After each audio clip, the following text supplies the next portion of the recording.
If you're looking to change your Netflix subscription plan, you've come to the right place. Today we'll walk you through the steps to switch your Netflix plan easily. Let's dive right in. First things first, you'll need to be logged into your Netflix account. So head over to the Netflix website or open your Netflix app on your device.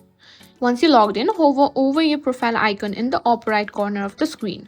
On the app, tap on the profile icon at the top right. From the drop-down menu, select Account. This will take you to your account settings page. Scroll down until you see the Plan Details section. Click on Change Plan. Here you'll see a list of available plans. Each plan offers different features and pricing.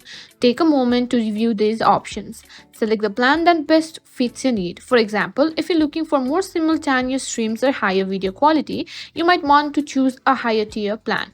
Once you've selected your plan, click on Continue to review your choice. Make sure all the details are correct. If everything looks good, click on Confirm Change. Your new plan will take effect at the beginning of the next billing cycle. And that's it, your Netflix subscription plan is now updated. You'll receive a confirmation email with the details of your new plan. Thanks for watching this video. I'll see you in the next one.